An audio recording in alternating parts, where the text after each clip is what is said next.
अस्सलामुअलैकुम, very very good morning to all of you. Program का आगाज़ करते हैं इस दुआ के साथ कि जहाँ जहाँ हमारा प्रोग्राम देखा जा रहा है आप तमाम लोग अच्छी सेहत में हैं और मुस्कुराहट से अपना आगाज़ आप कर चुके होंगे। जनाब, कल रात से एक ख़बर आपके साथ शेयर कर रहे हैं और आपको बताएं कि अफसोसनाक खबर थोड़ी सी महसूस हो रही है। आज जनाब 7 अक्टूबर का दिन है और आप सोच रहे होंगे कि मैं आज की तारीख आपके साथ क्यों शेयर करें, लेकिन कल की तारीख 8 अक्टूबर के बारे में आप जब भी सुनते होंगे तो आपके जहन में कुछ एक खौफनाक सा मंजर मेरे ख्याल से कि उसकी याद एक ताज़ा हो जाती होगी। और 8 अक्टूबर के दिन को मेरे ख्याल से हम में से कोई भी नहीं भूल सकता। आई स्टिल रिमेंबर, मैं स्कूल में कॉलेज में थी मैं उस वक्त आई गेस, और कॉलेज के स्पोर्ट्स ग्राउंड में थी जब पता चला ज़मीन हिली और बहुत शदीद जलजले के झटके महसूस हुए। फिर खैर जब घर गए न्यूज़ में देखा तो उसने जनाब काफ़ी तबाही मचाही कश्मीर में 5 अक्टूबर को 8 अक्टूबर को। तो आज जनाब 7 अक्टूबर का दिन है और बलोचिस्तान के मुख्तलिफ इलाकों में कल रात को जलजले के झटके महसूस किए गए हैं। मैं आपको उन जगहों के नाम भी बता देती हूँ। जनाब कोयटा, सिब्बी, हरनाई, पशीन, कला सैफुल्ला, चमन, ज़ियारत और यौब समेत जो मुख्तलिफ इलाके हैं वहां पर जलजले के शदीद झटके महसूस किए गए। रात को 3 बजकर तकरीबन 2 मिनट पर ये जलजले के झटके महसूस किए गए। और जो अफसोसनाक खबर आ रही है वो खबर ये कि 20 अफराद जो हैं वो मलबे तले दबकर जाँ बहक हो गए, जबकि जो 300 से ज्यादा अफराद थे वो जख्मी हुए हैं। बहरहाल ये एक अफसोसनाक खबर है। बात करेंगे इसी के ऊपर, डिटेल्स लेंगे। हमारे साथ डीसी हरनाई बलोचिस्तान सुहेल हाशमी साहब मौजूद होंगे, उनसे हम जनाब डिटेल्स जानेंगे। बहरहाल ये खबर आ रही है अभी तक कि कई इमारतों को भी नुकसान पहुंचा है। जो शख्स मलबे तले दबकर जख्मी हुए हैं उनकी भी हालत जार बताई जा रही है। फौरी तौर पर उनको अस्पताल मुंतकिल भी करने का सिलसिला हुआ, तिब्बी इमदाद फौरी तौर पर दी गई। लेकिन बहरहाल एक अफसोसनाक खबर है, जहां पर कुछ अब अच्छी खबरें हम आपके साथ प्रोग्राम में शेयर करते हैं, वहीं पर कुछ अफसोसनाक इस तरह की खबरें भी, दिल दहला देने वाली खबरें भी आपके साथ शेयर करते हैं। अच्छा जी, बहरहाल मैं आपको बताऊं कि जो जलजिला पैमा मरकज है उसके मुताबिक जो जलजिले की शिद्दत है वो 5.9 रिकॉर्ड की गई है और जो जलजिले का मरकज है वो हरनाई से तकरीबन 15 किलोमीटर दूर का इलाका बताया जा रहा है। 300 से ज्यादा अफराद के जख्मी होने की इसमें इतलात सामने आई हैं। कुछ मनाजिर भी हम आपको इस वक्त न्यू की टेलीविजन स्क्रीन पर दिखा सकते हैं। मुख्तलिफ जगहों से ये कैप्चर किए गए मनाजिर हैं। जब जलजिले के झटके महसूस किए गए तो लोगों ने भी अपने मोबाइल कैमराज में ये मनाजिर कैप्चर किए और उसके साथ साथ जो हमारी न्यूज़ टीम है उन्होंने भी कुछ मनाजिर कैप्चर किए हुए हैं। कला सैफुल्ला, चमन, ज़ियारत, कोयटा, हरनाई, पशीन, सिब्बी, चमन, यौब में और इसके साथ साथ जो दीगर इलाके इसके साथ जो कनेक्ट होते हैं, जो गांव कनेक्ट होते हैं, जो एरियाज कनेक्टेड होते हैं, वहां पर इस पूरे इलाके में जलजिले के शदीद झटके महसूस किए गए हैं। कम से कम अभी तक जो इतलात सामने आ रही हैं, आई होप सो कि ये नंबर इससे ज़्यादा ना हो, ये इतना ही हो। बहरहाल बड़े दुख के साथ मैं ये फिगर आपके साथ शेयर कर रही हूँ। 300 अफराद जख्मी हुए हैं और जो 20 अफराद हैं उनकी लाशें जो हैं वो मलबे तले से गालिबन निकाली जा चुकी हैं। इस वक्त भी शायद तिब्बी जो इमदादी सरगर्मियाँ हैं उनका जो सिलसिला है वो मेरे ख्याल से जारी है। बिजली भी इस इलाके में जनाब मुअत्तल हो चुकी है। इस वक्त भी जो बिजली की तरसील का निज़ाम है वो ताहाल बहाल नहीं हो सका। ये मनाजर आप इस वक्त देख सकते हैं बलोचिस्तान में। जनाब बलोचिस्तान के जो मुख्तलिफ इलाके हैं वहाँ पर जलजले आए हैं और बड़ा एक खौफ का मंजर होता है। आई स्टिल रिमेंबर कि अब बड़ा एक खौफ तारी हो जाता है जब जलजले का अगर मामूली सा झटका भी महसूस हो तो जिस्म में जो कपकपी तारी हो जाती है वो बयान नहीं की जा सकती है। तो अल्लाह ताला हम सबको इन जो कुदरती आफात है और जो नागहानी इस तरह के जो वाक़यात या जो अफसोसनाक सूरत हाल, जो इस तरह की हादसाती जो मौत होती है उससे अल्लाह ताला हम सबको महफूज रखे। ये दुआ करनी चाहिए, हर नमाज के बाद ये दुआ करनी चाहिए। वैसे भी जो लोग पढ़ते रहते हैं, अल्लाह रब का कलाम पढ़ते रहते हैं, हमें ये दुआ करनी चाहिए कि कोई हादसाती या इस तरह से कुदरती आफत से मौत ना हो और अल्लाह हम सबको महफूज रखे। और जो 300 अफराद ज़ख्मी हुए हैं, आई होप सो कि ये लोग भी सेफ होंगे, इनकी हालत ज़्यादा आसान नहीं होगी और फौरी तौर पर इन लोगों लोगों को भी हॉस्पिटल मुंतकिल किया गया है। हमारी कोशिश ये है कि इस वक्त जो वहाँ की जो डीसी हरनाई हैं उनको हम कनेक्ट कर सकें, उनसे हम बात कर सकें और जो एग्जैक्टली सिचुएशन है वो हम आप तक पहुंचा सकें। बलूचिस्तान में जनाब ये मुख्तलिफ इलाकों में ज़लज़ले के नतीजे में 20 अफराद के जाम बहक होने की इत्तलात हैं और डिप्टी कमिश्नर हरनाई से जब हमारी बात हुई थी बिफोर आवर शो तो उनका ये कहना था कि इमारतों को भी कुछ नुकसान पहुँचा है, कुछ घरों को भी यहाँ पर नुकसान पहुँचा है। बहरहाल ये मनाजिर आपको थोड़े से अंधेरे के दिखाई दे रहे, इतने क्लियर विजुअल नहीं है क्योंकि रात 3 बजे के करीब 2:03 के करीब ये ज़लज़ला जो है इसके झटके महसूस हुए हैं और अभी तक जो ये इलाका है इस पूरे इलाके में जनाब जो बिजली का निज़ाम है वो मुअत्तल है। आई होप सो कि ज़्यादा ये नंबर्स ना हों जो फिगर्स हमने आपके साथ शेयर किए हैं। बहरहाल जनाब बढ़ेंगे एक प्रोग्राम में छोटे से वक्फे और ब्रेक की जानिब, वापस आते हैं, साथ रहिएगा।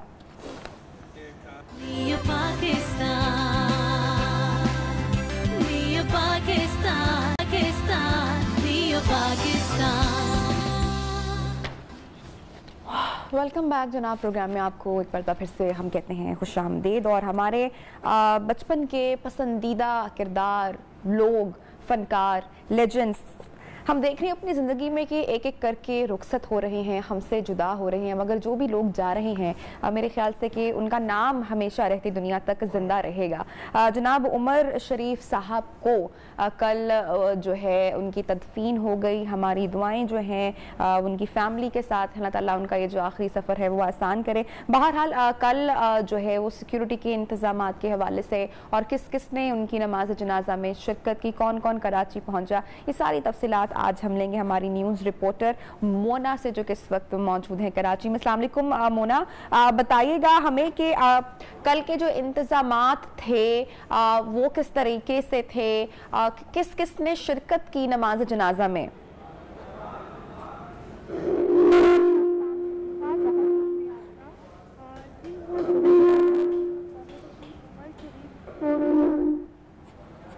पर्दे खाक कर दिया गया है। हज़रत सैयद अब्दुल्ला शाह गाजी के मज़ार के अहाते में यहाँ पर उनको सुपर्दे खाक कर दिया गया। हज़ारों की तादाद में यहाँ लोगों ने शिरकत की, जिसमें स्टेज, टीवी, फिल्मी अदाकारों से लेकर के सियासी, समाजी और दीगर लोगों ने इनके नमाज जनाजा में शिरकत की।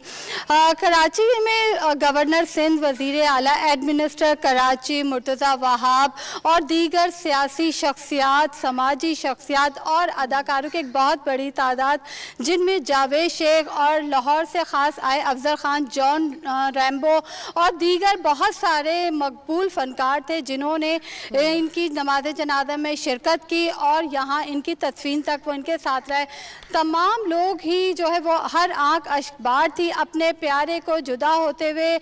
और इंतज़ामात के हवाले से अगर हम बात करें तो सिंध गवर्नमेंट की जानिब से भरपूर साथ दिया गया। तमाम तरह के इंतज़ामात हमने देखे कि कहीं भी बदमज़गी हमें यहाँ पर नहीं दिखाई दी गई। एयरपोर्ट से लेकर के सर्द खाने तक, सर्द खाने से लेकर के उनकी डेड बॉडी जब उनके घर पहुँची और घर से फिर जब नमाज जनाजा की जगह पर पहुँची तो वहाँ पूरे रास्ते जो है ताजिर बरादरी की जानिब से गुल पाशी की गई, फूलों की पत्तियाँ निछावर की गई और इसी तरह से उनके घर में भी जो है लोगों की बहुत बड़ी तादाद थी।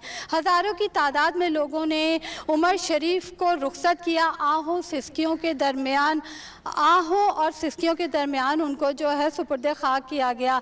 मैं इस वक्त उमर शरीफ की कब्र पर मौजूद हूँ। मेरे कैमरामैन एहसन आपको दिखाएंगे कि ये उमर शरीफ साहब मरहूम की ये कब्र है, जहाँ पर पूरी कब्र जो है फूलों से ढकी हुई है और पूरे एजाज़ के साथ उनको दफनाया गया है। पाकिस्तान का परचम भी आपको नज़र आ रहा होगा कि पाकिस्तान का परचम है, फूलों की पत्तियां हैं और मुख्तलिफ लोगों की जानिब से जो गुलों के दस्ते यहाँ पर रखे गए हैं। इस वक्त उनके अहले अयाल तो यहाँ पर मौजूद नहीं है फातह खानी के लिए, लेकिन आप यहाँ देख सकते हैं कि यहाँ पर वो लोग जो हज़रत अब्दुल्ला शाह गाजी की दरगाह पर फातह खानी करने के लिए आए हैं वो यहाँ से उतर के सीढ़ियों से और उमर शरीफ की कब्र तक पहुँच रहे हैं और उनको फातिहा खानी करते हुए जा रहे हैं। यहाँ पर बहुत सारी ख़वातीन भी आई हैं जो अब्दुल्ला शाह गाजी पर हाज़िरी देने के बाद और यहाँ पर भी आ रहे हैं। लोगों की बहुत बड़ी तादाद सुबह से यहाँ पर तांता बंधा हुआ है, वक्फे वक्फे से लोग आ रहे हैं। जो भी हज़रत अब्दुल्ला शाह गाजी की दरगाह पर फातह पढ़ने आ रहा है वो यहाँ पर उमर शरीफ की कब्र पे इस वक्त ज़रूर हमें आता हुआ दिखाई दे रहा है। उमर शरीफ साहब को पूरे एजाज़ के साथ उनको यहाँ हज़रत अब्दुल्ला शाह गाजी, जो उनकी आखिरी ख्वाहिश थी कि उन्हें हज़रत अब्दुल्ला शाह गाजी के मज़ार के अहाते में दफन किया जाए, तो उनको यहीं पर जो है गवर्नमेंट ऑफ सिंध की जानिब से मोना बिल्कुल तमाम जो उमर शरीफ साहब के जो मद्दाह हैं इस वक्त वो भी गम से निढाल हैं। अब आई एम श्योर उनकी जो फैमिली है वो भी इस वक्त एक ट्रॉमा से गुजर रही होगी, एक मुश्किल वक्त से गुजर रही है। उनकी जो वाइफ का जो आखिरी वीडियो पैगाम आया था वो भी बहुत हार्ट ब्रोकन था, बहुत हार्ट ट्रेंचिंग था। कल पूरा मीडिया जो है वो कवरेज के लिए यकीनी तौर पर जनाब उमर शरीफ साहब के घर भी पहुंचा, फिर तदफीन के वक्त जो है वो भी मीडिया कवरेज के लिए अब्दुल्ला शाह गाजी के मज़ार पर मीडिया कवरेज रही। आपकी मुलाकात हुई हो, बात हुई हो उनकी फैमिली मेम्बर से, किसी से, उनके बेटे में से किसी से या फैमिली मेम्बर से, तो बताइएगा। जी हाँ, बिल्कुल। गुज़िश्ता रोज़ मैं उनकी रिहाइश गाह पर ही थी जहाँ पर उमर शरीफ के जो बड़े बेटे हैं जवाद उमर, उनसे बिल्कुल हमने ताज़ियत भी की, मुलाकात भी हुई। वो भी काफ़ी दुख में थे और बस उनकी यही ख्वाहिश थी कि जो मेरे वालिद साहब की जो ख्वाहिशें हैं सिंध गवर्नमेंट ने और वफाकी हुकूमत ने जिस तरीके से इन हमारी फैमिली का साथ दिया है, मेरे वालिद की जो भी ख्वाहिशात थी उनको पूरा किया, उस पर उन्होंने भरपूर तरीके से सिंध हुकूमत और वफाकी हुकूमत का शुक्रिया अदा किया, लेकिन साथ ही वो बहुत दुखी भी दिखाई दिए।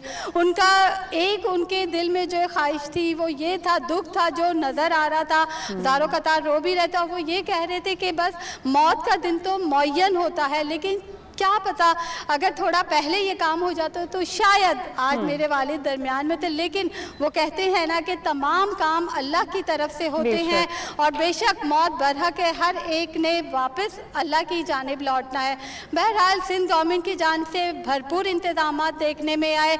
इसी तरीके समाजी मजहबी जितनी भी वेलफेयर के इदारे थे उनकी जानिब से भी भरपूर इंतजाम हमें देखने में आए। कहीं कोई बदमज़गी नहीं हुई। सिक्योरिटी एहलकार भी अपनी अपनी जगह पर जहां उनकी ड्यूटीज़ थी वहां पर वो ड्यूटी अंजाम देते रहे और उमर शरीफ को सुपुर्द खाक करने के बाद उनके घर पर भी जो है मुख्तलिफ पर्सनैलिटीज़ की आमदोरफ्त का सिलसिला रात गए तक जारी रहा। जबकि शोबिज़ शख्सियात में जावेद शेख, जॉन रैम्बो, आफ्ताब आलम, कॉमेडी के जो और दूसरे लोग हैं वो तमाम लोग भरपूर तरीके से उन्होंने शिरकत की। बिल्कुल मीडिया कम्युनिटी के भी बहुत सारे फनकार और आर्टिस्ट सबने ट्रेवल किया, कराची पहुंचे। Thank you so much Mona, आप हमें अपडेट कर रही थी अब्दुल्ला शाह गाजी के मज़ार से, आपने हमें तफसीली तौर पे अपडेट किया, हमारी ऑडियंस को भी। जनाब इसके साथ ही बढ़ेंगे प्रोग्राम में, एक छोटे से वक्फे की जानिब हाजिर होते हैं, ब्रेक के बाद आप साथ रहिए।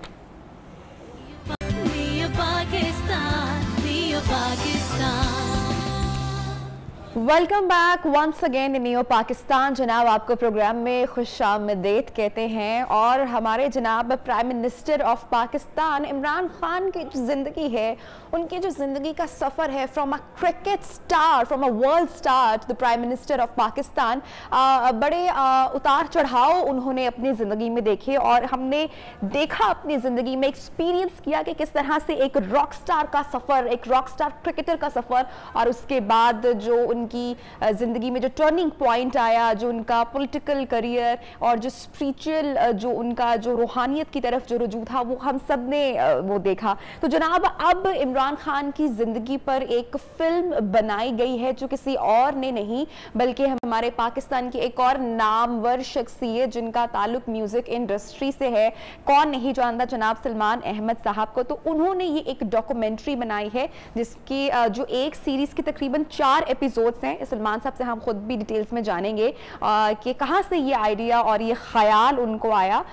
सलमान साहब आपको प्रोग्राम में खुशामदीद कहते हैं, वेलकम टू नियो पाकिस्तान। मुझे सबसे पहले बताइएगा वाई इमरान खान साहब ही क्यों, और ये ख्याल, ये आइडिया कहां से आया कि आपको उनकी जिंदगी पर एक फिल्म या डॉक्यूमेंट्री बनानी है? जी शुक्रिया, बहुत बहुत आपने दावत दी अपने शो पे। ये ख्याल आया कि जब 2020 में मैं न्यूयॉर्क में रहता हूँ। मैं एक बैरून मुल्क पाकिस्तानी की तरह ज्यादा मेरी जिंदगी बाहर गुजरी है। मैं न्यूयॉर्क में था तो वबा आई, ये कोविड-19 की, और मैं कोविड पॉजिटिव हो गया। और मेरे डॉक्टर जो अमेरिकन डॉक्टर हैं उन्होंने कहा कि इसका कोई इलाज नहीं है, कोई वैक्सीन नहीं है, कोई टेस्ट नहीं है, कोई मास्क नहीं है, आप अपने आप को क्वारंटीन कर लें। ठीक। तो जब बुखार, नज़ला, सर दर्द और वो कैफियत थी 14 दिन के लिए क्वारंटीन में, उस वक्त मैंने ये सोचा कि मैं कोई, देखें जिंदगी का कुछ पता नहीं है। रोज 2000 लोग अमेरिका में जो थे फौत हो रहे थे इस वबा की वजह से। तो मैंने सोचा कि मैं क्या काम कर सकता हूँ जिससे दुनिया को कोई फायदा हो। तो कोविड की जो, क्योंकि मैं डॉक्टर हूँ, मैं ट्रेन डॉक्टर हूँ, कोविड की रिसर्च के लिए मैं जब तंदुरुस्त हो गया तो मैंने प्राइम मिनिस्टर इमरान खान और भी दुनिया के जो लीडर्स हैं उनको दरख्वास्त भेजी कि मैं इंटरव्यू करना चाहता हूँ।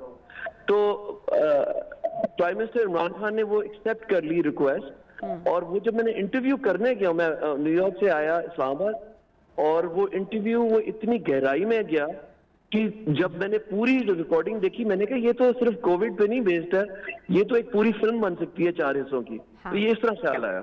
अच्छा, मैंने बिफोर शो मैंने आपके जो फर्स्ट एपिसोड जो रिलीज हुई है वो मैं भी देख रही हूँ। इट्स वेरी वेरी इंटरेस्टिंग और बहुत ज़बरदस्त तरीके से कंपोज की गई है। अच्छा, जो मूवी का, इसका डॉक्यूमेंट्री का जो टाइटल रखा गया है जनाब, उस हवाले से हमें थोड़ा सा बताइएगा। स्पिरिचुअल डेमोक्रेसी, ये टर्म तो हमने शायद पहली मर्तबा सुनी है। जी, अगर अब देखें, क्योंकि मैं फनून लतीफ़ा से मेरा ताल्लुक बहुत दिल पाकिस्तान से लेके अब तक है, तो जो जुनून ग्रुप की जो शनाख्त है वो है सूफियाना कलाम, और हमें सूफी रॉक भी कहा गया। तो वो किस तरह आया कि मैं पढ़ता रहा, ये जो अल्लामा इकबाल की शायरी है ये मैं बहुत ज्यादा दिलचस्पी से पढ़ता हूँ, और उनके लेक्चर्स हैं 1906 से लेके 1908 तक के अल्लामा इकबाल के। उसके अंदर उन्होंने ये फ्रेज यूज की स्पिरिचुअल डेमोक्रेसी की, कि विजन जो है दुनिया की जो सल्तनत और जो रियासतें हैं, कि ये अगर स्पिरिचुअल डेमोक्रेसी हो तो उसमें जो है ना वो बेस्ट पॉसिबल एक स्टेट होगी। फिर 11 साल पहले इधर कराची में एक तकरीर में मैंने खान साहब, वजीर आजम इमरान खान साहब की तकरीर में सुना ये फ्रेज स्पिरिचुअल डेमोक्रेसी, तो ये मेरे ज़हन में बात अड़ गई। तो ये फिर मैंने उनका सबसे पहला सवाल ही उनसे ये पूछा कि एक तरफ तो रूहानियत है, एक तरफ जमहूरियत है, ये दोनों चीजें साथ किस तरह चल सकती हैं? ये आपकी क्या विजन है, क्या मुराद है इस फ्रेज से?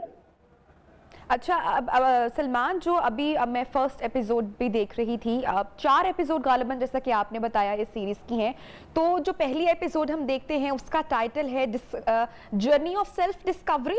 तो इस एपिसोड में क्या कुछ देखा जा सकता है? हमारे ऑडियंस को भी जरा बताया गया इमरान खान की जर्नी के बारे में क्या बताया गया है, और जर्नी ऑफ सेल्फ डिस्कवरी से मुराद क्या है? जी, बड़ा अच्छा सवाल है आपका। देखिए, ये मैंने इसका जर्नी ऑफ सेल्फ डिस्कवरी यानी कि अपनी शनाख्त, आपको पता है बुल्ले शाह की काफी है, बुल्ले शाह की जाना मैं कौन, मैं कौन हूँ, मेरा मकसद क्या है। हमारी जो सारे जो सूफियाना कलाम है ना, उसमें अपनी दरियाफ्त जो है वो ही जिंदगी का सफर है। ठीक है, अब आप शाह हुसैन उठा लें, बाबा फरीद, अपना दाता साहब, अजमेर शरीफ में आप ख्वाजा गरीब नवाज, सारों की जो सफर था ना वो था अपनी दरियाफ्त का। तो इसका जो टाइटल है इसलिए मैंने रखा जर्नी ऑफ सेल्फ डिस्कवरी। और फिर जो मैंने सवाल पूछे हैं वजीर आजम से, वो इसलिए मैंने पूछा कि उनकी जिंदगी में उनकी सोच जो है वो 18 साल पे क्या थी, 20 साल पे क्या, 30 पे क्या, 50 पे क्या, और अब जो वजीर आजम बन गए, ये क्या एक ही सोच थी, क्या इसमें उतार चढ़ाव रहा है? तो ये मैंने क्यों किया कि हमारी नौजवान नस्ल को, देखिए हर इंसान उतार चढ़ाव से गुजरता है, ज़हनी दबाव से गुजरता है, मुश्किलों से गुजरता है। तो एक कामयाब इंसान की जिंदगी को देख के हम बहुत कुछ सीख सकते हैं, इसलिए मैंने इसका जर्नी ऑफ सेल्फ डिस्कवरी रखा नाम। अच्छा सलमान, मैंने जो देखी अभी फर्स्ट एपिसोड, आपने डिटेल्ड इंटरव्यू की जो चंद हाइलाइट्स हैं वो इस डॉक्यूमेंट्री का हिस्सा बनाई हैं। जब आपकी उनकी वन ऑन वन मुलाकात हुई तो आपने खान साहब की शख्सियत को कैसा पाया? मैं पहली मुलाकात की बात कर रही हूँ और उसके बाद इंटरव्यू की तरफ दोबारा आती हूँ। लेकिन मैं तो खान साहब को 40 साल से जानता हूँ। मैं उनके साथ क्रिकेट खेला, जैसा मैंने फिल्म में बताया कि मैं मेडिकल स्टूडेंट था king Edward medical college Lahore में। तो एक मैच में मैं इनके खिलाफ खेल रहा था और मैंने 64 स्कोर किया था। तो इनको मेरी बैटिंग पसंद आई। ये एक टीम पाकिस्तान की लेके जा रहे थे बांग्लादेश, जिसमें वसीम राजा ने जाना था, रमीज राजा के बड़े भाई ने। वो इंजर हो गए। तो इन्होंने मुझे कहा कि वो हमें एक वो रिप्लेसमेंट चाहिए।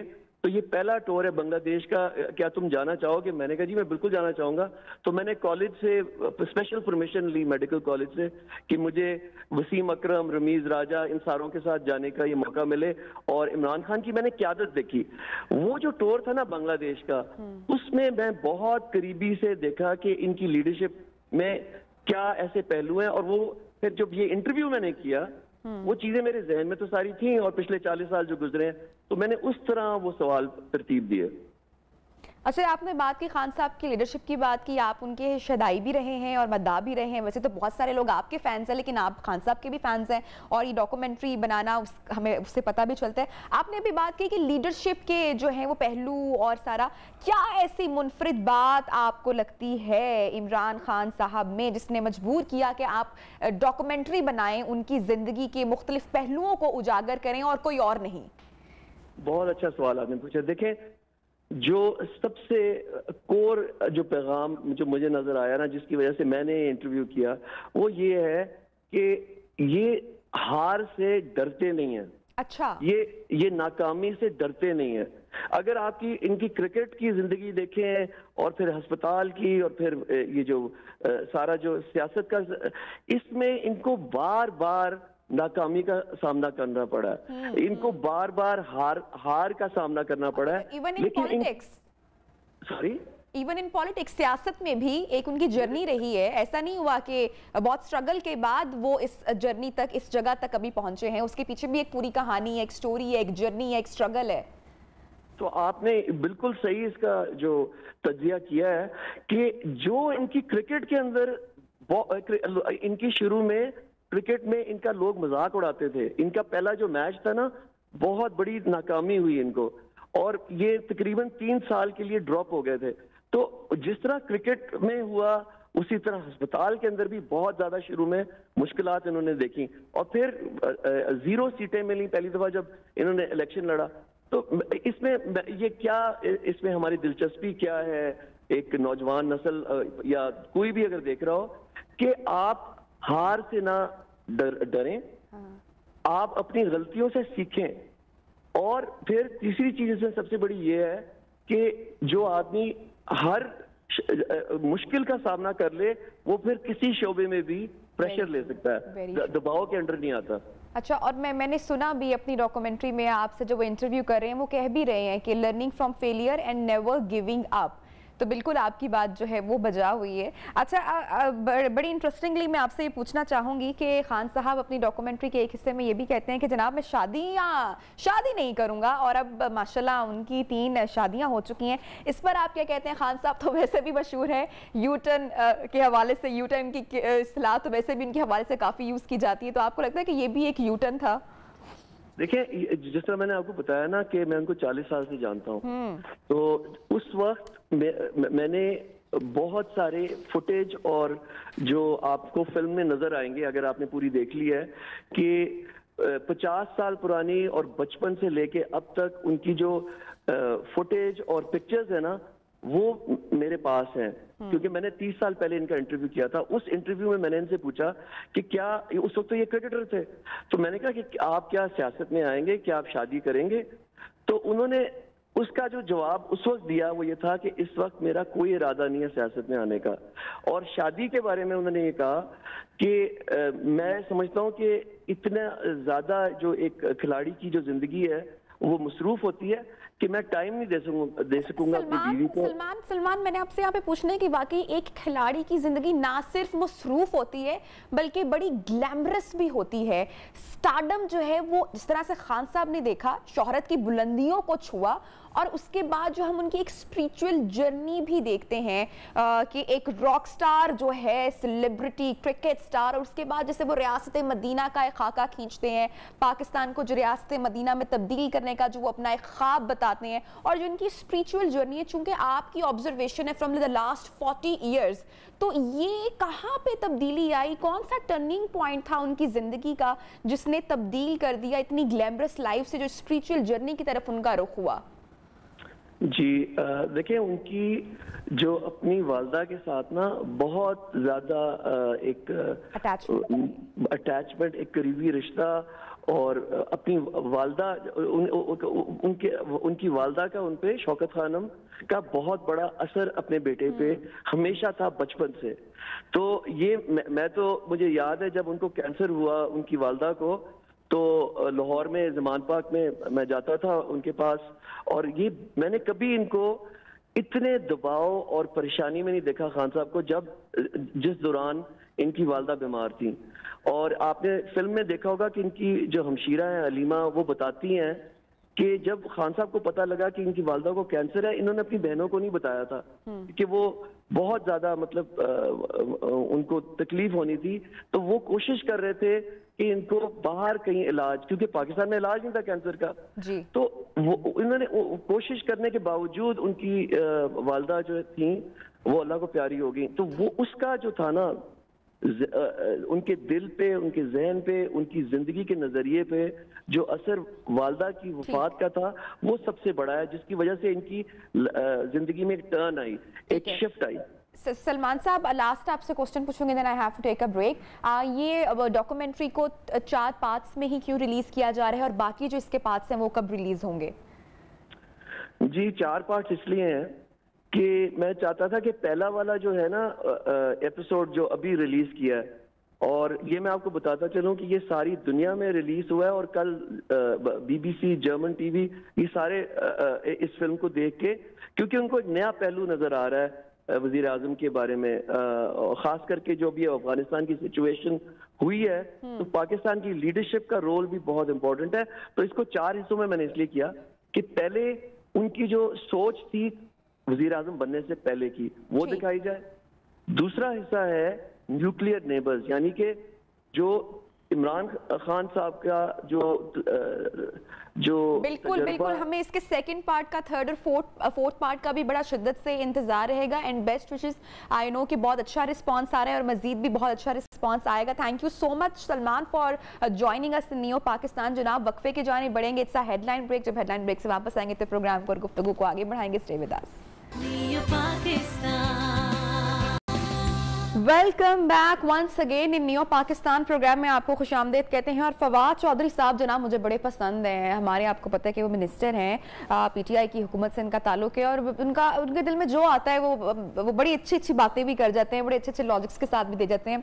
तो अभी जो रिसेंट उनका जो स्टेटमेंट सामने आया है, आपने यकीनन उनका वो स्टेटमेंट सुना होगा, जिसमें उन्होंने बताया है कि भाई पाकिस्तानी अवाम में से जो 1 करोड़ नौजवान है उनको नौकरियां दे दी गई हैं। तो मुझे ऐसा लग रहा है कि ये नौकरियां शायद अर्थ पे या जमीन पर तो दी नहीं गई हैं, शायद किसी और प्लैनेट पर में भी दी गई हैं। लेकिन भाई फवाद चौधरी साहब ने वो कुछ भी कह सकते हैं, तो वो यकीनन इसका सबूत भी जल्द मेरे ख्याल से कि मीडिया पर रखेंगे, क्योंकि सवालात भी हो रहे हैं। क्योंकि जो जमीन पर जो आला तालीम याफ्ता जो पाकिस्तानी है, जो PhD की डिग्री भी हासिल कर रही है, वो बेचारे जनाब सब्जी बेचने पर मजबूर हो गए हैं। इस्लामाबाद की सब्जी मंडी में मैं आपको लिए चलूंगी, जहां पर एक PhD स्कॉलर, एक शख्स जो है वो सब्जी बेचने पर मजबूर है, और अपनी साथ साथ तालीम भी ये शख्स मुकम्मल कर रहा है, जिसका नाम बताया जा रहा है जनाब अदनान मायार। बड़ा डिफरेंट नाम है, अदनान मायार। हमारे जो न्यूज़ रिपोर्टर अवैस हैं वो इनके साथ होंगे, तो हम ज़रा अवैस से भी गुफ्तगू करेंगे, हम ज़रा अदनान से भी गुफ्तगू करेंगे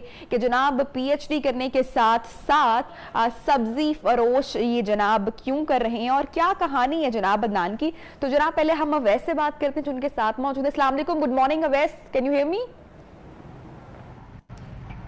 गुड मॉर्निंग नबिया जी, बिल्कुल मैं आपको सुन पा रहा हूँ।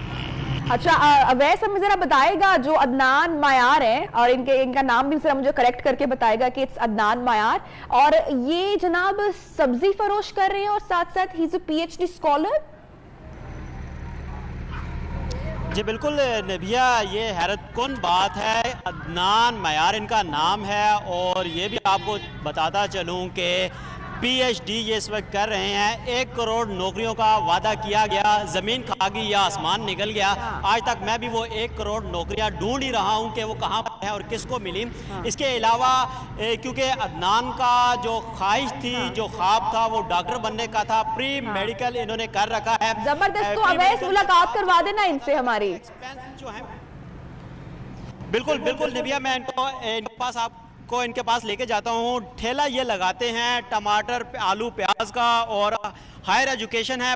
पता करते हैं कि क्या हालात हुए और कैसे हालात हुए कि ये यहाँ पर मौजूद है, और अपनी जो स्टडीज़ है उनको भी किस हालात में कंटिन्यू रखे हुए हैं। जी असल में मैं इस्लामाबाद सब्ज़ी मंडी में 2005 में आया हूँ, जब वालिद साहब का इंतकाल हुआ। तो उसी दौरानिया मैं यहाँ पे एक स्टॉल में मजदूरी कर रहा था, और इसी तरह जो लोडिंग अनलोडिंग, रेडी चलाना, ये सब कुछ होटल पे काम करना, ऑफिस बाहर रहा हूँ यहाँ पे। इन सारे मराहल से गुजर के शुक्र अल्हम्दुलिल्लाह। फिर जब एफएससी प्री मेडिकल किया, तो फिर मैं जब सोचा कि मैं तो मतलब मेडिकल के जो डॉक्टर बनने के एक्सपेंसेस हैं वो अफोर्ड नहीं कर सकता। फिर उसके बाद अपना लाइन चेंज किया। फिर मैंने उस बीकॉम किया। बीकॉम के बाद मैंने एमकॉम किया। फाइनेंस स्पेशलाइजेशन है, रिफा इंटरनेशनल यूनिवर्सिटी से एमएस अकाउंट किया, और अब शुक्र अल्हम्दुलिल्लाह नमल यूनिवर्सिटी से पीएचडी कर रहा हूँ। अच्छा अदनान, ये बता दें कि क्योंकि आप पीएचडी कर रहे हैं तो हुकूमत की तरफ जानिब से वजीफ़ा भी दिया जाता है, क्या आपको कोई वजीफ़ा दिया गया, और क्या ऐसी नौबत है कि आप यहाँ पर ठेला लगा, आप किसी अच्छी जगह पे इस वक्त जॉब क्यों नहीं कर रहे? असल में ये है कि कभी वजीफ़ा तो नहीं है कि हुकूमत से ना कोई, और क्योंकि इतना आउटस्टैंडिंग स्टूडेंट तो नहीं था कि मतलब मेरिट स्कॉलरशिप के लिए कोई अप्लाई किया है, और ना किसी बैतुल-माल स्कॉलरशिप के लिए मैंने अप्लाई किया हुआ है, क्योंकि एलिजिबल था लेकिन मैं अच्छा नहीं समझ रहा था। ख़ुद क्योंकि कमा सकता था तो शुक्र अल्हम्दुलिल्लाह ख़ुद कमाया और अपने ऊपर इन्वेस्ट किया।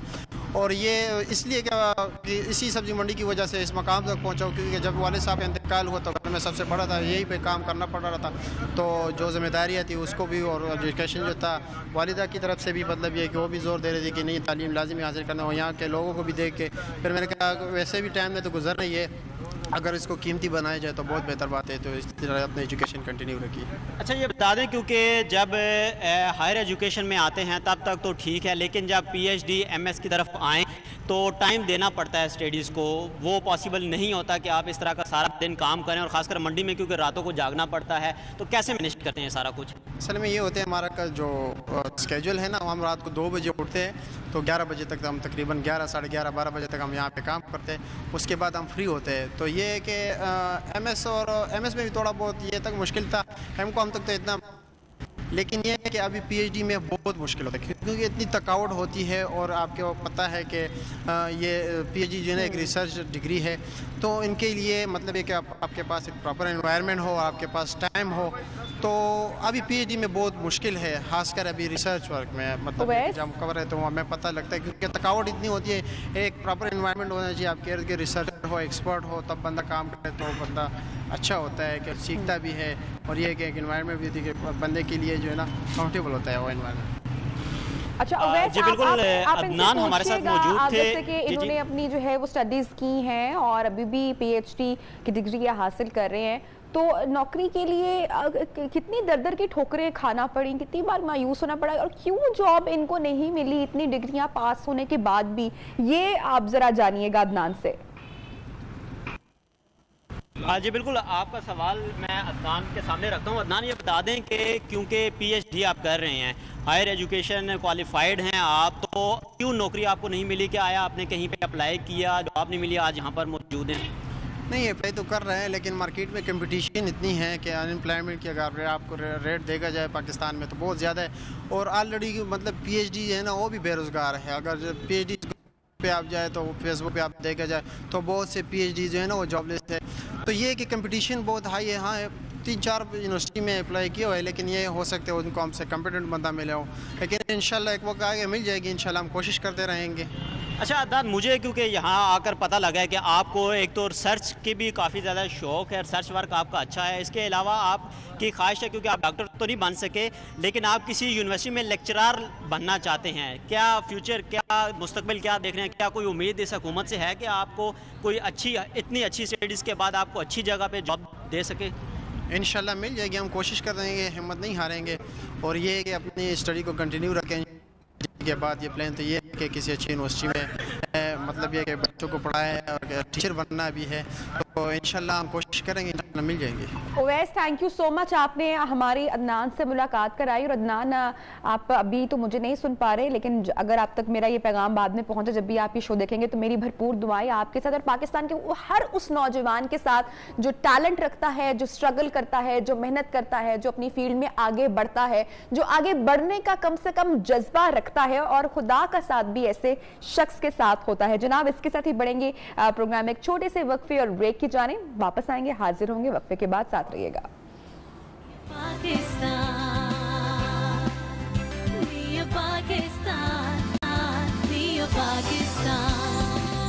वेलकम बैक जनाब। प्रोग्राम में आपको एक मरतबा फिर से खुशामदीद कहते हैं। और कल रात को जब मैं 9 बजे का खबरनामा देख रही थी, रूटीन में हम तमाम लोग देखते हैं, तो पहली जो हेडलाइन मैंने देखी, सो मुझे बड़ा दुख हुआ अचानक से देखकर कि एक शख्स जो है वो किस तरीके से तोड़ फोड़ कर रहा है और इमारत को और दफ्तर को नुकसान पहुंचाया जा रहा है। तो जनाब, हर बात का एक तरीका होता है, जब हम उस तरीके से बेसिकली हट जाते हैं, अपने जज्बात और अपने गुस्से को हम काबू में नहीं लेकर आते, अपनी नर्व्स को कंट्रोल नहीं करते, तो फिर उसका अंजाम जो होता है वो हमें खुद अफसोस पर होता है, हमें खुद अपने रवैये पर दुख हो रहा होता है और हम शर्मिंदा हो रहे होते हैं कि यार काश उस लम्हे में हमने अपने नर्व्स पर काबू पा लिया होता, उनको कंट्रोल कर लिया होता, तो शायद ऐसी हरकत ना होती। ऐसी ही हरकत एक मुकद्दस शोबे से ताल्लुक रखने वाले वकील साहब से कल हुई गालिबन, और जिसके बाद वो अपने जज्बात को काबू नहीं रख पाए और हमने देखा कि किस तरह से उन्होंने दफ्तर को, इमारत को नुकसान पहुंचाने की, तोड़ फोड़ करने की पूरी कोशिश की। और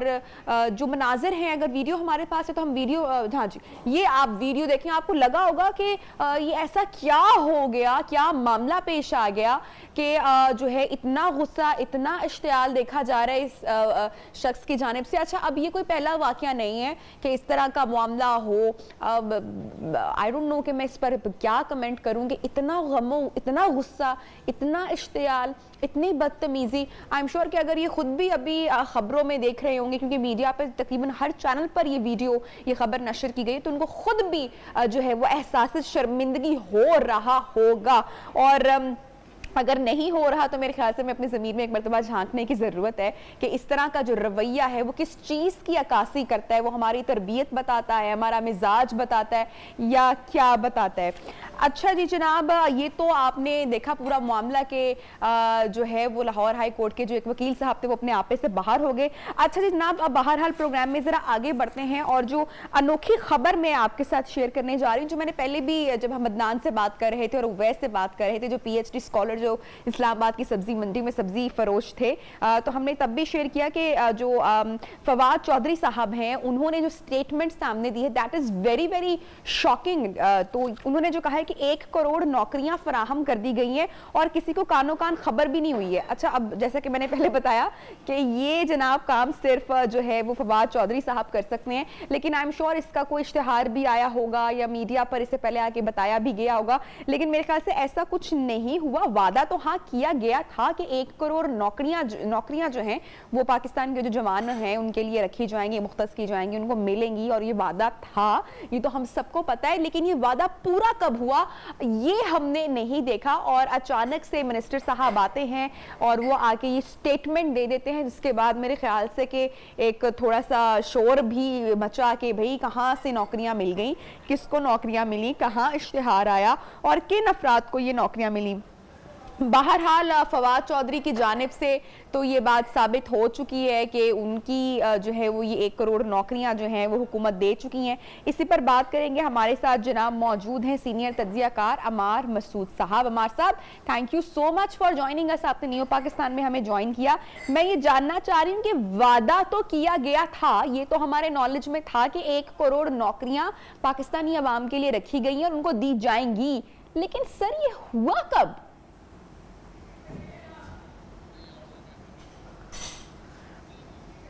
जी, अमार साहब से हम गुफ्तगू करेंगे और जो फवाद चौधरी साहब की जो ये स्टेटमेंट सामने आई है इस पर बात करेंगे। वक्फा लेते हैं, एक छोटा सा, हाजिर होते हैं उसके बाद।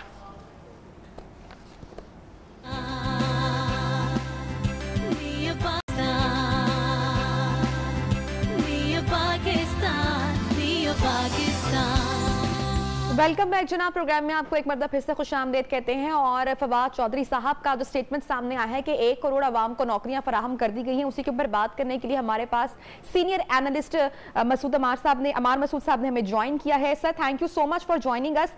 सर बताएगा कि ये फवाद चौधरी साहब तो कह चुके हैं कि नौकरियां मिली, लेकिन कब मिली? देखिए, बात ये है कि इस हुकूमत ने एक फैसला किया हुआ है कि चाहे आंधी आए, चाहे तूफान आए, चाहे जल्जले आए, इन्होंने सच नहीं बोलना। और फवाद चौधरी साहब इसमें जाहिर है बहुत ज्यादा एक्सपर्टीज रखते हैं।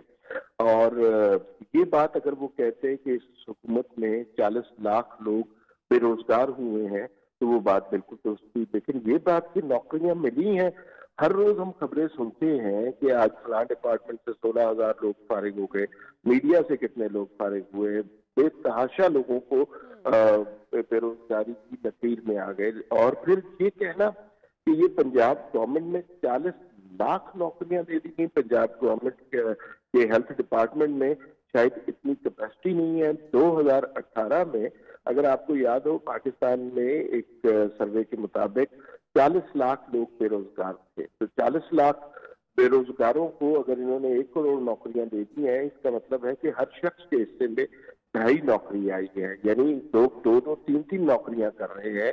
और ये नौकरियां इतनी आ गई हैं कि अब उनसे संभाली नहीं जा रही। तो ये मेरे ख्याल में प्रोपेगेंडा के एक्सपर्ट हैं। और मुझे तरस उन लोगों पे आता है जो अभी तक तब्दीली की उम्मीद लगाए बैठे थे, जिस वक्त वो कर रहे थे कि तो मुल्क में खुशहाली आएगी, रोजगार का सिलसिला बढ़ेगा। उन सब की उम्मीदों पर तो पानी फेर दिया और तब्दीली के मशवाले जो थे वो हाथ में अपने सीरीज और अपने क्रेडेंशियल पकड़े बैठे ही रहे और किसी को कुछ भी नहीं मिला। और मेरे ख्याल में ना ये जब हम सब जानते हैं कि बेरोजगारी की शरह बढ़ रही है, गुर्बत पड़ रही है। अमार साहब, मैं आपके साथ यहाँ पे एक रिपोर्ट के फैक्ट्स एंड फिगर्स भी शेयर करना चाहूंगी। मुख्तलिफ बैनुल अक़वामी मालियाती इदारे हैं जिनके आदाद-ओ-शुमार के मुताबिक एक रिपोर्ट सामने आई और पाकिस्तान में जो बेरोजगार लोगों की तादाद है उसमें 70 लाख से जायद जो है वो ये ज्यादा हो चुकी है। तो फवाद चौधरी साहब की जो स्टेटमेंट सामने आई है, फिर उसके मुताबिक तो ये सिफर होनी चाहिए थी ना? जी जी, बिल्कुल सिफर होनी चाहिए थी। मैंने कहा कि थोड़ा सा गलत बोल के उन्होंने 1 करोड़ लोगों को नौकरियां नहीं दी, 1 करोड़ लोगों को बेरोजगार जरूर किया होगा। देखिए, इस हुकूमत का सबसे बड़ा कारनामा ये है कि हर चीज को कंफ्यूजन में डाल देते हैं। अब आप देखिए कि सारा मीडिया इस पे बहस कर रहा होगा कि शायद 1 करोड़ नौकरियां दे दी हैं, शायद 1 करोड़ नौकरियां नहीं दी।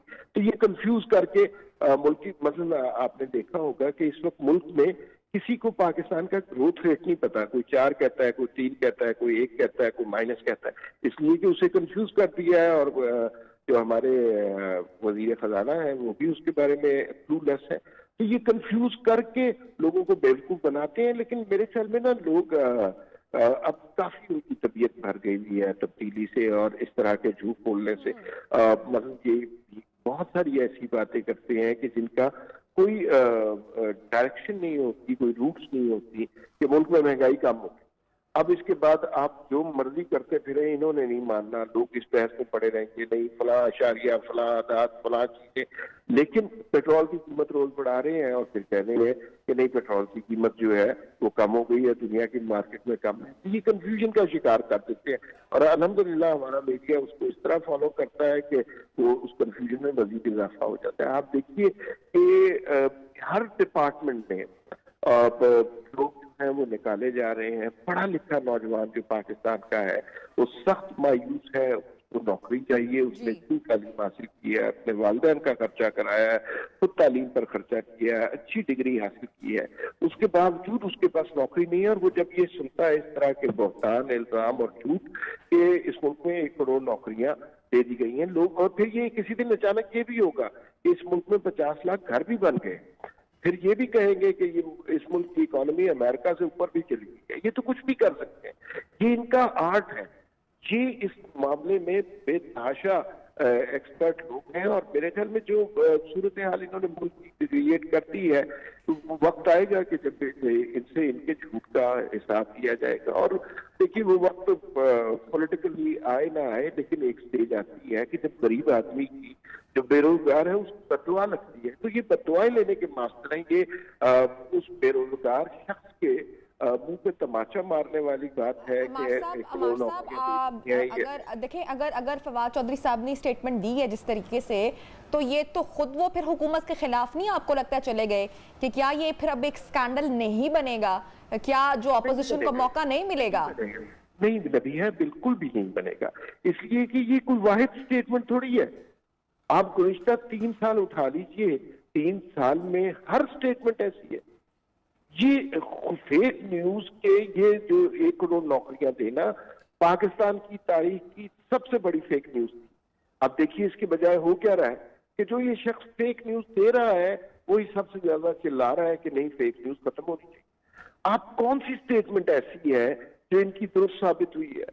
90 दिन में तब्दीली से लेकर आज तक इन्होंने जो कुछ कहा है वो अल्टीमेटली यू टर्न निकला है, और यू टर्न को उर्दू में हम झूठ कहते हैं, दुश्मनाम कहते हैं। तो ये बेसिकली मजाक है लोगों के जख्मों पर नमक छिड़कने वाली बात है, और लोगों को अजियत देने वाली। और उनकी अमान मसूद साहब, अमेजिंगली मैं आपको एक बात बताऊं, अभी आपसे गुफ्तगू करने से पहले हम इस्लामाबाद से एक सेगमेंट अभी हमने अपनी ऑडियंस के साथ, नाज़रीन के साथ शेयर की है, जिसमें इस्लामाबाद में एक PhD करने वाला शख्स नौकरी ना मिलने की वजह से इस्लामाबाद की सब्जी मंडी में प्याज और टमाटर बेचने पर मजबूर है।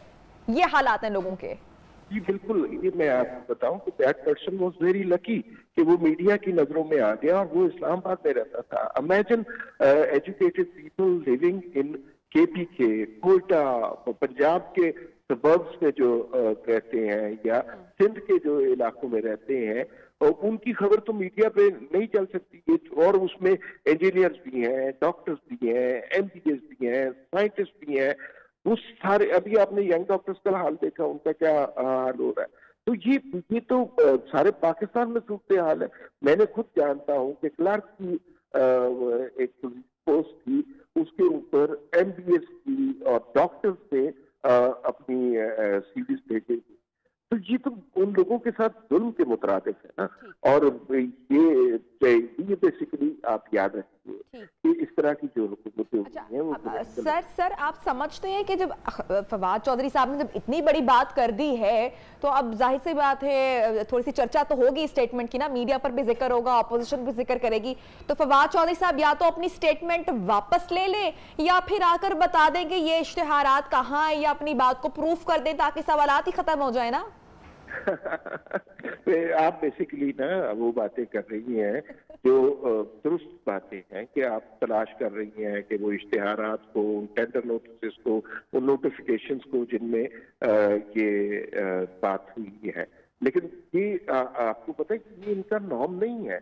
ये सबूत और हक़ाइक़ के साथ बात नहीं करते। फर्ज कीजिए आप उनको कॉर्नर कर रहे हैं, कहें कि भाई बताएं कि अभी तो ये मामला चलाएंगे 4-6 महीने कि नहीं 1 करोड़ दे दी, 1 करोड़ नहीं दी, ये PTM पे चलते रहे। 6 महीने के बाद वो क्या कहेंगे, नहीं वो मेरी स्टेटमेंट गलत थी और मैं अपने अल्फाज वापस लेता हूँ। और उसके बाद एक और नई स्टेटमेंट क्रिएट कर देंगे।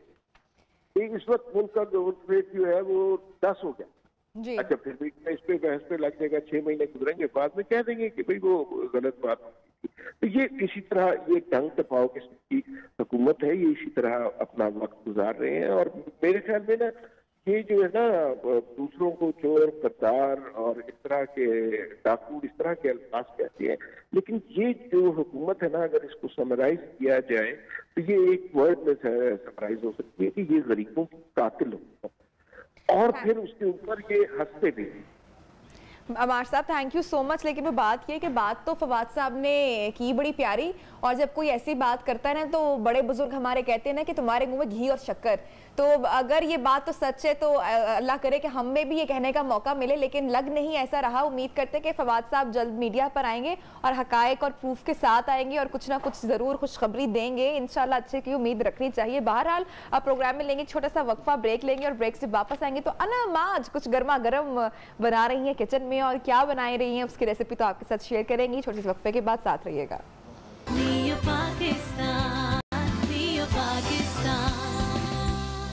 वेलकम बैक जनाब प्रोग्राम में कहते हैं आपको एक मरतबा फिर से खुशामदीद। तो जैसा कि मैंने अभी आपको बताया था कि अनम कुछ देखा, आपने देखा कितनी अच्छी स्टीम निकल रही है। जी नबीहा, आज लंच में क्या बनने वाला है? आज लंच का ब्रेकफास्ट जो भी आप मतलब इसको कह लें। हाँ। तो आज हम बनाने जा रहे हैं बेसिकली मिक्स वेजिटेबल। अच्छा। ठीक है, ये बेसिकली हम मिक्स वेजिटेबल कढ़ाई बना रहे हैं और आप साथ देख रही होंगी ये मैं मज़ेदार से जो है पराठे वो बना रही हूँ, क्योंकि आपको पता है कि मिक्स वेजिटेबल के साथ बड़ा ही ज़बरदस्त कॉम्बिनेशन है मिक्स वेजिटेबल का। तो ये जो पराठे हैं हमारे रेडी हो गए तकरीबन, तो इसको मैं जो है उधर कर लेती हूँ। अच्छा जी, साथ आपने पराठे तैयार कर लिए हैं और यानी कि आज लंच जो है वो भरपूर देसी से हमारा होगा। बिल्कुल सिंपल बड़ी रेसिपी है। मैंने इसके अंदर जो है मिक्स वेजिटेबल ली है, अपनी चॉइस की भी आप वेजिटेबल्स ले सकते हैं। इसमें हमने गोभी ली है, आलू लिए हैं, मटर लिए हैं, बीन्स लिए हैं। अच्छा। ग्रीन बीन्स लिए हैं और इसमें गाजरें हैं। ठीक है जी, सिंपल। आपको जो भी वेजिटेबल पसंद है, अगर आपको शिमला मिर्च पसंद है, आपको अच्छा, सब्जी बनाने का वो मुझे बताइएगा कि जब कोई हमारी तरह कभी कभी किचन में जाता है तो जैसे ना मिक्स वेजिटेबल्स जली हुई है तो कोई चीज जल्दी गल जाएगी, कोई वक्त लेगी थोड़ी सी, तो हमने किस तरह से ऐड ऑन करना है? आपने बड़ी अच्छी एक बात की, क्योंकि ये बड़ा इंपॉर्टेंट रोल है मिक्स वेजिटेबल में, क्योंकि जो रेगुलर किचन में नहीं जाता वो फिर सब खराब कर देगा। मतलब आलू भी साथ ही डाल दिए और मटर भी साथ ही, गोभी भी साथ ही डाल दी। मतलब आलू और गोभी का दोनों का पकने का हाफ टाइम का है ड्यूरेशन। और मूंगरे भी है इसमें जी, ये देखिए green beans basically green beans कहते हैं इसको, जो बड़ी पसंद अम्मियों की सब्जी पसंद की जाती है की, बिल्कुल, जिसको उर्दू में हम क्या मूंगरे ही कहते हैं ना, मूंगरे कहते हैं। सिंपल आपने क्या करना है कि जो आलू होते हैं या गाजरें होती है वो आपने सबसे पहले ऐड करनी है। सबसे पहले हमें गाजर और आलू गाजर और आलू, गाजर सबसे पहले आपने आलू डालने हैं, उसके बाद आपने गाजरें डालनी है, उसके बाद आपने मटर डालने हैं और सबसे एंड में जो आपकी गोभी और बीन्स है वो आपने डालने, क्योंकि इनको ज्यादा टाइम नहीं लगता नबी। और मटर भी जल्दी हो हाँ, ये भी मटर भी जल्दी हो जाते हैं, हार्डली 10 मिनट में हो जाते हैं। सिंपल। हमने क्या करना है कि ऑयल लेना है, ऑयल के अंदर जो है मैंने मसाला रेडी कर लिया था, उसमें एक नॉर्मल साइज़ का प्याज था और 2 टमाटर जिसको मैंने थोड़ा सा पानी डाल के जो है ब्लेंड कर लिया था।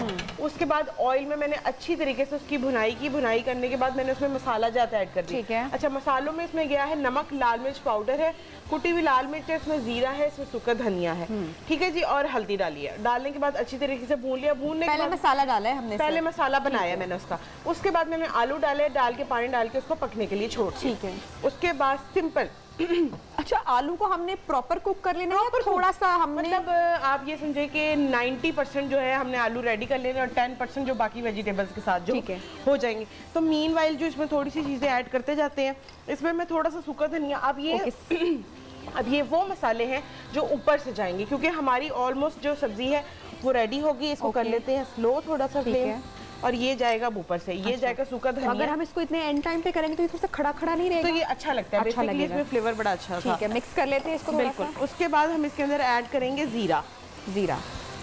तो ये जो खड़े मसाले हैं बेसिकली ये इसका बड़ा अच्छा सा। अच्छा, ये नॉर्मल हांडी में भी क्या हमने एंड पर डालना होता है या आपकी अपनी चॉइस है? अगर आपको अच्छा लगता है तो आप वैसे डाल सकते हैं। ठीक है। अच्छा अनम, आपको वो वाला मेथड कैसा लगता है? अक्सर अम्मियाँ जो हैं वो हांडी में या देगची में सब कुछ डाल देती हैं, ऊपर ढक्कन रखती हैं और वक्त में रख देती हैं और खाना पक भी जाता है, बन भी जाता है। अच्छा, मुझे पर्सनली जो है ना ऐसे लगता है कि हर जैसे प्याज है, अगर आप उसको फ्राई करेंगे तो अलग जायका आएगा, अगर उसको कच्चा डालेंगे तो अलग जायका आएगा। तो कुछ लोग हैं, जैसे मेरी अपनी फैमिली में कुछ ऐसे लोग हैं जो सारा खाना इकट्ठे चढ़ाते हैं, जैसे टमाटर, प्याज, लहसुन डाला और गोश्त डाला और इकट्ठे पकाया और सब्जी डाली और खत्म हो गया। काली मिर्च ऐड कर लेते हैं, अब इसमें डालेंगे काली मिर्चें। ठीक है, ठीक है जी। उसके बाद इसके अंदर जाएगा गरम मसाला। ठीक है, एंड पे हमारा एंड में जो है गरम मसाला खुशबू के लिए और जायके के लिए ये चला गया है। गरम मसाले के बगैर देसी खाना हमारा भाई अधूरा ही रहता है। और अब जाएगा इसके अंदर, क्या बात है, गरम मसाले की खुशबू की क्या बात है। धनिया जाएगा और थोड़ा सा जो है, और घर का बना हो ना गरम मसाला अनम, तो वो अपनी खुशबू बताता है। वाकई बिल्कुल, ये तो आपने 110%। अब उसके बाद इसके अंदर जाएगा हरी मिर्ची और अदरक। डिश आउट करें जनाब इसको, बस जी उसके बाद 1 मिनट के बाद हम जरा डिश आउट कर लेते हैं। सिंपल। और ये जो थोड़ा सा जो है मैंने गार्निश के लिए बचा लिया है वो इस पे डालेंगे और अब हम इसको करते हैं डिश आउट। अच्छा आप नबिया देख रही हैं इसके अंदर कि आपको नजर आ रही होगी कि सारी सब्जियां जो हैं वो बिल्कुल खड़ी खड़ी हैं और खुशबू। अच्छा और सबसे इम्पोर्टेंट चीज कि आपने देखा होगा कि मैंने इसमें पानी नहीं ऐड किया, वो आपकी मर्जी है। सब्जी में पानी जो है वो डालने से ये होता है कि सारी सब्जी जो है वो खराब हो जाती है। अब इसको जो है डिश आउट कर लेते हैं। लाइम जी आप आइएगा और सिंपल ये देखिए सब कुछ हमारा जो है रेडी है और खड़ा है। आपको हर चीज जो हर अच्छी बात है जो पराठे आपने गर्मा गर्म बिल्कुल हर चीज हर सब्जी जो है आपको इसमें खड़ी नजर आ रही होगी। जी जल्दी से हम इसके ऊपर गार्निश कर लेते हैं। बिल्कुल। और हमारी जो रेसिपी आज की वो सब्जी तैयार है लंच में। अगर आपको कुछ समझ में नहीं आ रहा कि आज आपने क्या बनाना है, इसकी सादी रोटियां तो बड़ा अच्छा बहुत अच्छी लगती हैं। तो जनाब इसके साथ ही हमारे प्रोग्राम का वक्त भी खत्म अनम होता चला जा रहा है। कल इंशाल्लाह मुलाकात होगी आपसे। अपना बहुत सारा ख्याल रखिएगा। अल्लाह हाफिज़।